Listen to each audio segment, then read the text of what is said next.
Ripple CEO Brett Garlinghouse drops bombshell about the Clarity Act in the United States. Before we get into Brett Garlinghouse's words about the Clarity Act, let's see what the US Senate is cooking about regulation and digital assets. For years under the Biden administration, regulation of digital asset markets took the form of regulation by enforcement. Instead of clear rules, businesses, builders, and investors were left with confusion, subpoenas, and lawsuits. And instead of innovation growing here at home, much of it was pushed overseas. That approach failed. If it failed investors who deserve transparency and protection, it failed entrepreneurs trying to build the next generation of American companies, and it failed our country at a time when global competitors are racing to lead in financial innovation.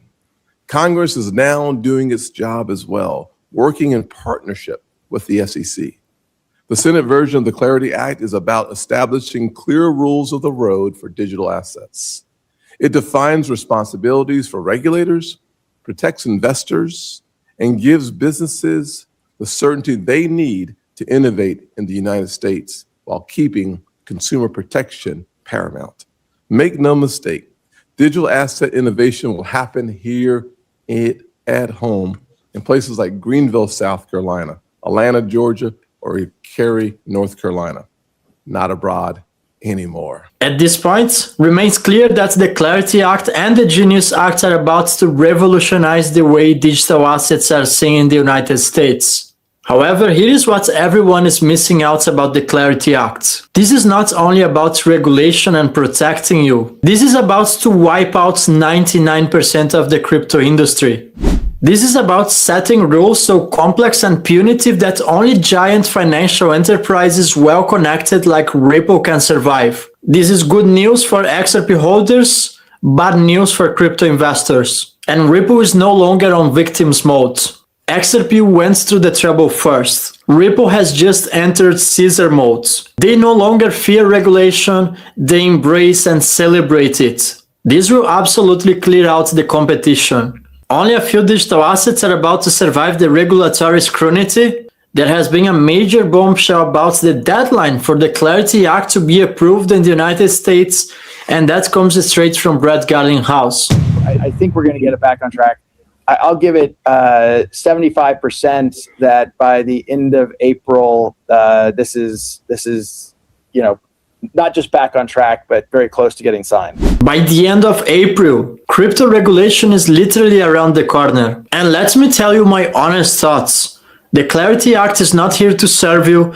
The Genius Act is not here to serve you. This is about a currency reset. So if you're a crypto holder and you hold projects that have no intrinsic value, sorry to disappoint you, but I truly believe the Clarity Act is going to punish your portfolio. The 4-year crypto cycle is fundamentally over. Only giant enterprises aligned with policymakers are going to thrive in this crypto industry. And when you think about it, it's actually sad, because most digital assets are sitting currently below bear market prices, and unlike in the other cycles, most of those coins will never recover. So fundamentally, I think this is good news for us, XRP holders, and a few other digital assets in the crypto space. HBAR Hedera is one of them that's performing extremely well.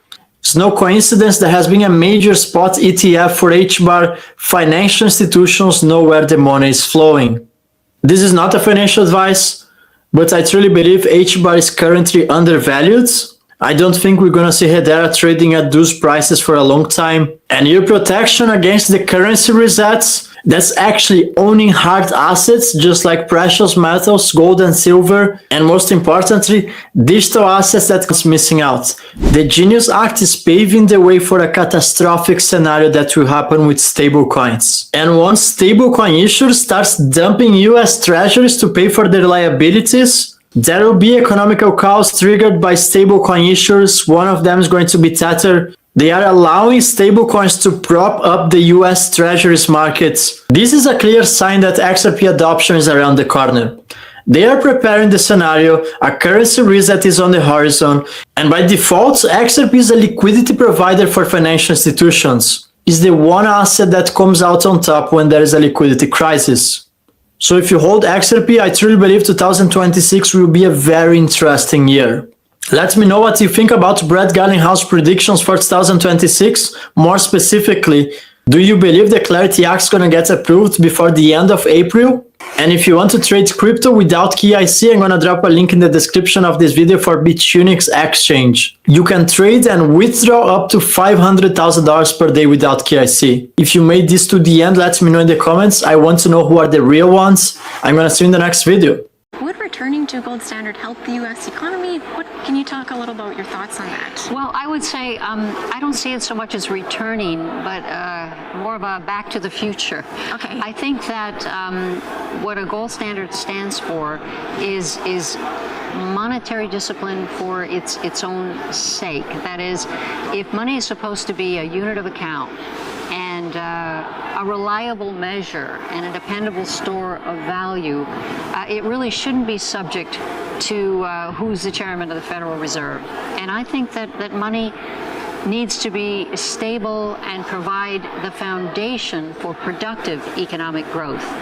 And when money is just a variable that financial markets toss around, or it's part of a derivatives formula, or it's part of someone speculating on currencies, it's not serving the private sector in the sense of providing that reliable unit of account so you can make plans. And under a gold standard, you did have that stability, and I think that's what's missing. And so I like the idea of a gold standard. I mean, it could be used in a very cryptocurrency way. The point is, do you have a unified money system so that when you talk about the international marketplace, everyone is playing on a level monetary playing field? And it's very important to have a rules-based approach. And that's why I'm advocating that we need to look at the virtues of a gold standard and try to come up with something much closer to matching those, and then I think we would have more solid economic growth.